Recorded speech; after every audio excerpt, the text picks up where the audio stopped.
let's see what questions we have. So the first one is the remuneration included in the fee or is it an additional cost? So we appreciate that for how the new fee regulation is formulated, you now have information on the remuneration to national competent authorities. This is not an extra to be paid. So the remuneration is indeed included in the fee, and you don't have to consider it as an extra on top. Now, in terms of timelines for the certificates, I can also cover that. So timelines have not changed. The only thing that changed is that for urgent, as usual, there are 2 working days, and for standard procedure, we have 10 working days, but these get counted after we receive payment. So whereas before you would apply and then the 2 working days, for example, would start, then now, as soon as you pay, the timeline starts. So for the next one, in the old fee regulation, the fee for the MRL was deducted from the fee payable for an application for marketing authorization. So how is this handled now? I will go to Anna for this one. I can take this one. Yes, we noted this discrepancy, and we actually have asked some clarification to the European Commission, and we are waiting a response. So at the moment, we don't have an answer for this. But we already received one in writing, to which we sent again an all the response. As soon as we have clarification, we probably going to publish it or make it available in our page. Perfect. So this will be updated in the Q&As as soon as we get a response. Great. Thanks, Anna. So as for the next one, do we receive a confirmation email that our process is done, or we just have to check the system? I believe this one is linked to the previous question, so for CPS. Merka, perhaps you want to cover that one? Yes, of course. Thanks. So currently the process doesn't change. You will receive your certificates via email. The only thing is that you will have also notifications at the beginning of the process. So when you submit your certificate request, you will receive a confirmation email that your request has been submitted. Also, you'll receive a notification about about the invoice, and then also about the payment of the invoice and that the request is being processed. And then, as I said, the process doesn't change. You'll receive an email with the certificates as per usual. Great. Thank you, Merka. So for the next one, which is also for you, can anyone from my company or team download my requested CPS, or will they go to the requester? So once again, since the process doesn't change, the certificates will be sent via an email to the email address, and all the information will be there. Okay, good, thanks. So another question, what is the processing time to provide the certificate? Again, I think we already touched upon this. So the timelines have not changed. The only change is that timeline starts when EMA receives the payment. Okay, so I think for now we should be up to date with the questions. Oh, actually, one. So is it correct that you do not apply for the fee reductions as specified in Annex 5? That would be great if the question is asking that the actual applicant does not have to request them is correct. If the meaning is different, so meaning that they are automatically applied based on the criteria that are set in Annex 5 and in the other annexes. If the question is a different one, then I would kindly ask it to reformulate. Okay. So I can take this one. So the fee reduction are applicable at SME level, not at new molecules level. And it really depends on the type of procedure that you are referring to. Again, if it's a scientific advice, it applies a reduction of 90%. But if this is an initial application, for example, there is no reduction, there is a deferral. So it really depends from the type of procedure you're referring to. So, but indeed, the SME have different reduction, and they are clearly explained in the question and answer annexes, procedure by procedure. Okay, thanks, Claudia. So this next one is about the fee payable due to the delay of submission of more than 60 days. Does this apply to new marketing authorization applications or also for other types such as variations? Yeah, I can take this one as well. Yes, this administrative fee envisages if the submission has been postponed for more than 60 days from the initial date in the letter of intent, is only applicable to initial application, not for any other procedure, because the pre-submission fee and charges are applicable. Okay, thank you, Claudia. So here, let's see, if a product is not traded, is the annual, I suppose the annual fee still payable? Yes, even if you do not have the product in the market, the market authorization is considered still valid, and the annual fee is payable upon a valid market authorization. So, yes. Okay, let's give it a minute in terms, yes. So if the annual fee for a registered product has not been paid, will this present a problem for sales? But these are two different processes. You need to pay the annual fee, but then this will be of course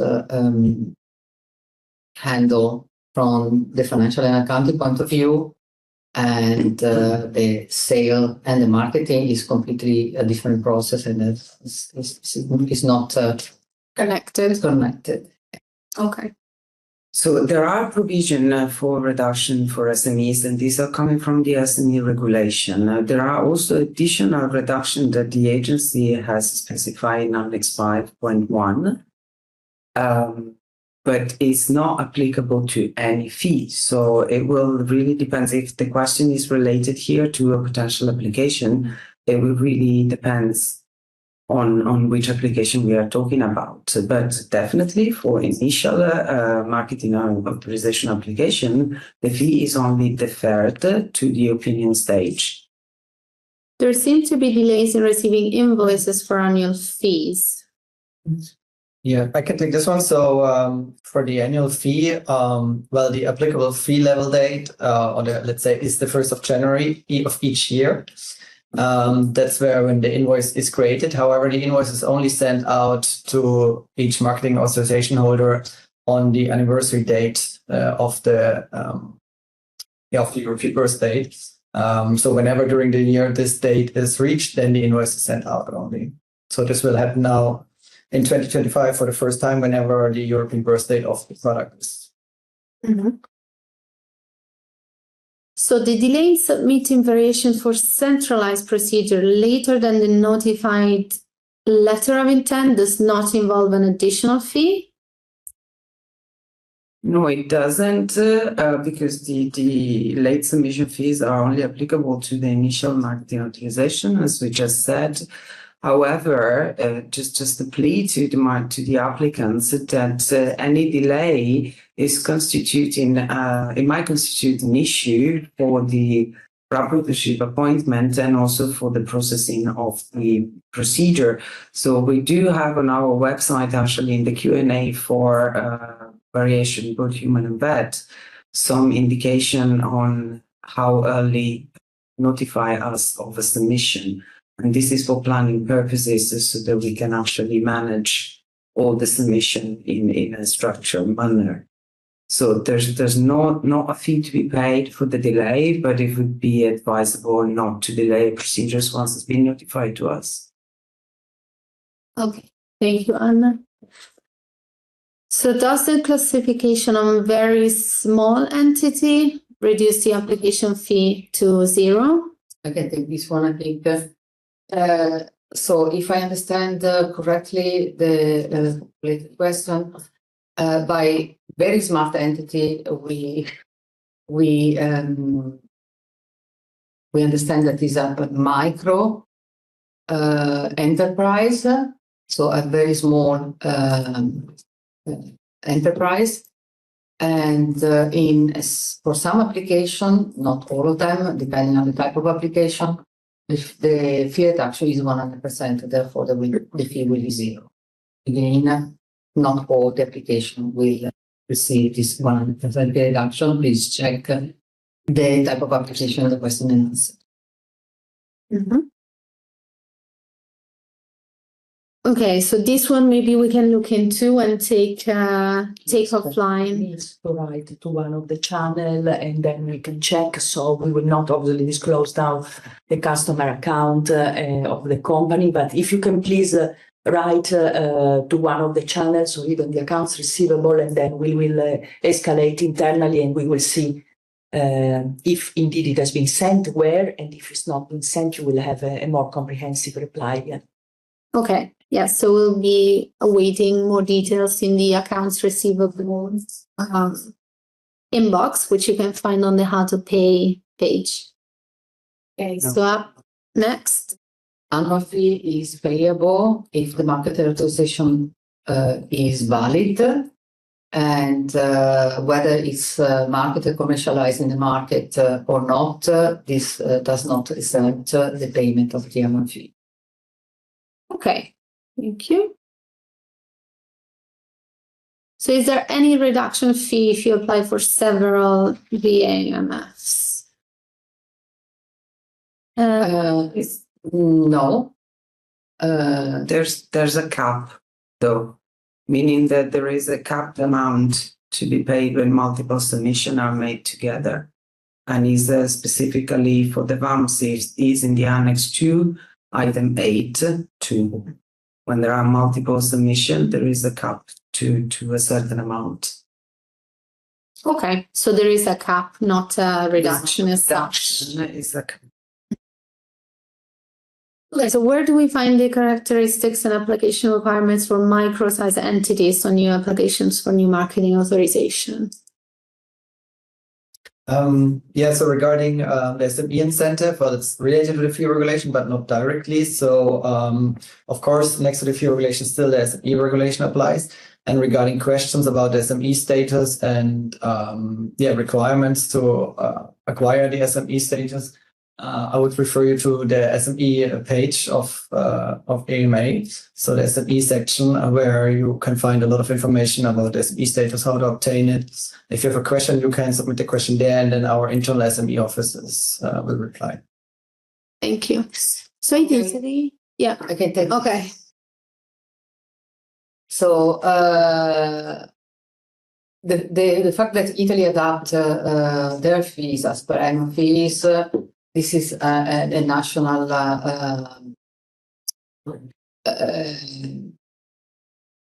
legal adaptation that is not linked to our processing of the annual fees. So you need to contact the Italian authority in relation to the registration and the payment of annual fees for nationally authorized property leader. The fees come with VAT? No, the agency is exempt from any tax due to the protocol and applicable to the European institutions and agencies, so they are without VAT. There is, by the way, especially for the receiver, there is a disclaimer on the invoice that clearly specify why is it in case your tax authority in turn asks you why you are accepting the invoices without VAT. We have put a footnote for these purposes in the body of the invoice as well. Yeah. So we have another question, which is which documents list the actual fee amounts? There are many guidance documents, but I don't see actual figures. Yes, the official documents where you will see the amounts is in the new fee regulation EU 568/2024, and here you will find all the amounts by type of procedure in each different annex. We decided not to list them in separate documents because there are many lines of amounts, and it can get quite difficult to maintain and can lead to errors. So your source of truth for the amounts is in the new fee regulation in each annex. I can remind you, Annex 1 is for medicinal product for human use. Annex 2 is for procedure for medicinal products for veterinary use. Annex 3 relates to annual fee, both human and veterinary products. Annual fee for centrally authorized product and annual fee for pharmacovigilance nationally authorized products. And Annex 4 is related to and any other procedure that are not covered by the centrally authorized product, such as inspections, medical devices, charges like pre-submission, transfer, and any other procedure that are not covered in Annex 1 and 2. Great, thanks, Claudia. Okay, so the next one is, what is the fee for an informed consent application? You will find this fee in Annex 2. I believe this is for a veterinary fee. I don't remember the indent. It's the 4.3C. So application based on informed consent and the Article 21. And the fee is 144,900 euros, but then it would depend on what type of company, etc. So this is the fee that is mentioned in the Annex 2 for informed consent is the total amount without the fee reduction if they are applicable. And I can take also the other question, which is about biologicals, and the answer is no. There is no fee reduction for biologicals. Okay. I can take one of the partial payments. Yes. Yes, so is it possible to make partial payments over some time? So yes and no. So the yes is that actually, let's start with the no, that is easier. Yes, so the no is for those services which are subject to prepayment, scientific advice, certificates and parallel distributions. It is not possible to make partial payments. We need the full fee paid in its entirety before the service is provided. Yeah. For all other fees, the answer is yes, in the sense that it is possible to provide an extension to the payment deadlines, as well as the partial payments or payments by installments, as we say, upon request of the debtor, just to quote the regulation. The other thing that I would like also to highlight in the context of partial payments is that interest for late or delayed payment then applies consequently. If the company asking this question find themselves in that situation, please contact the accounts receivable team by email, request this, indicating which invoice it refers to and especially the reason why this is required, and then we can contact you and make a proposal, yes, so for an installment plans, depending obviously on the amounts.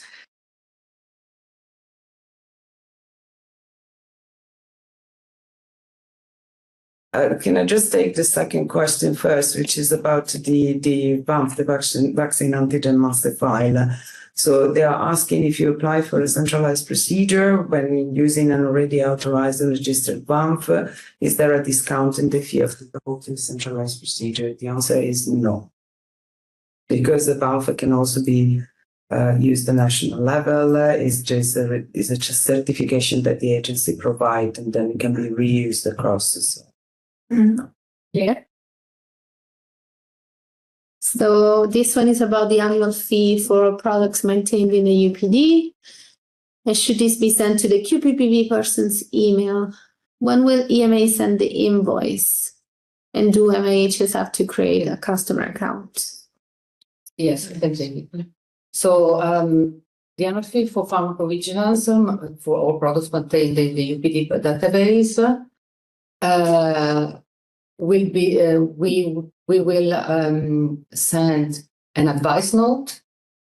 So before the fee is due, in order for them to check the data correctness in the UPD database, and this is usually sent in March, April of each year.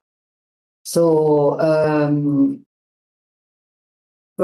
after this, on the 1st of July, this is when the fee will be due. The annual fee will be due. And we have from July until September is the timeline in which we will send invoices. Sometimes we send them in July, sometimes it really depends from the system readiness and our internal processes. So the invoice will be sent in the summer. And does the market authorization have to create a customer account? If they don't have it already, yes, they need to create a customer account. And for this, they need to contact accounts receivable and I think And you to the want form. the clarification. We Yes. pass it to you, Alina, for the customer account specifically for this process as well, because it's the first time that we are invoicing. Yeah. Indeed. So this year it will be the first year for the pharmacovigilance annual fees, and and therefore what we are planning to do, obviously before we sending the advice note. There will be extract taken from UPD, and we will be creating all missing customer master data in order to basically accommodate the creation of invoices, and that will streamline. So not everybody will have to apply, but we will take the information directly from UPD. And for the email address. For the customers which we will not have any other email addresses, then this will be the email address when the invoice will be sent as the first time we send the invoices. But for already well-established customers, we will use the current information we have for any other procedures. Yes, so maybe I want to just to add here, and that's as Claudia said. The advice note is done also for this purpose. First of all, to check what are your units and to make sure that when then it comes for the invoice to be issued, it is as accurate as possible. It's really a preventive measure, yes, so that we do. And also within the advice note itself, we are also asking companies to communicate their email address for financial matters, which is the designated contact point. We may or may not have it. That is the opportunity really also to check that we have it at least up to date. Yes, so because that's where the invoice will be sent. So it's very important that the advice note is read through and then acted upon, because anything that is done in advance save time then later with queries or invoices rejections and so on and so forth. Yes, so and maybe it's worth to add that the deadline for updating any information, it's basically that end of June, because the 1st of July is the time when the information is actually taken. So, Okay, Thank you. thanks both. So it was previously mentioned during a webinar that the pharmacovigilance annual fees would only be invoiced in September, not July. Specifically, what we said in a previous webinar is that the timeline for the advice note is the 3rd of June, then its applicable date is 1st of July. And then because there are numerous invoices to be sent out, this will be spanned through the months of July, August, and September. So by September they should be all out. But this is due to the amount of invoice to be sent out that is going to be like staggered through the months after the 1st of July. Yeah, and that was actually in working arrangement as well mentioned. So it's accordingly to the working arrangement. Okay. So, in case of a classification as a micro entity, will there still be some fees applicable for an initial marketing authorization application? Yes. So in case or for an initial marketing application, the fee is still applicable. However, if there's an SME status, the payment is deferred. So a deferral means that the payment is not due until there's a final decision about the marketing authorization. Either then negative or positive, then the invoice for the initial marketing authorization need to be paid. Regarding, let's say, the incentives which are applicable for initial marketing authorizations, I want to highlight that in Annex 2 of the question and answers, which are published on the EMA free website, all incentives which are applicable are outlined. And for initial marketing authorizations, the incentives which are applicable is a 50% reduction for immunological veterinary products and a 50% reduction for limited markets. And as I said, for SME, it's a deferral. Okay, so we have another question regarding annual pharmacovigilance fee for vet. Is there any reduction for SMEs? And is the reduction applied automatically? I can take this one. Yes, there is a 40% reduction for SME, and the reduction is applied automatically. However, you need to be a registered SME in our with our SME office, and your SME status should be valid at the time of the applicable fee due date, that is the 1st of July. If you are classified as a micro, the reduction will be 100%. So the amount will be 0. Okay, thank you. So it is in Annex 5.6, which is the classification for limited market. So the agency is providing a limited market classification to give some sort of predictability with regards to the eligibility under Article 23, which is in the veterinary regulation, the limited market application article for initial market authorization. So if you want detailed information about the classification, we have an entire page on our website on the limited market veterinary or veterinary limited market that can be consulted. And it's going to be better to actually go to the webpage and see what are the steps of the procedures and the process itself, because it's a bit complicated to explain it here in details. But there is everything on the limited market veterinary webpage and our website. Yes, so it is possible to ask EMA to invoice the pharmacovigilance annual fee to another legal entity from the same company, so different from the legal entity. It is a possibility, but we still issue the invoice to the marketing authorization holder. However, we can propose a billing address. And the billing address can be set up for the marketing authorization holder, but you need to bear in mind that when you decide to set up a billing address, it will basically cover all fees for that particular customer account, for that particular marketing authorization. If you are part of the big group for the pharmacovigilance, then yes, it's sometimes easier to set up billing address, the same billing address for multiple marketing authorization holders. Yep. This is something that if you foresee to have a billing address, please contact accounts receivable at ema.europa.eu. And as well, what you can do, you can request through the EMA invoicing portal the billing address there. Thank you.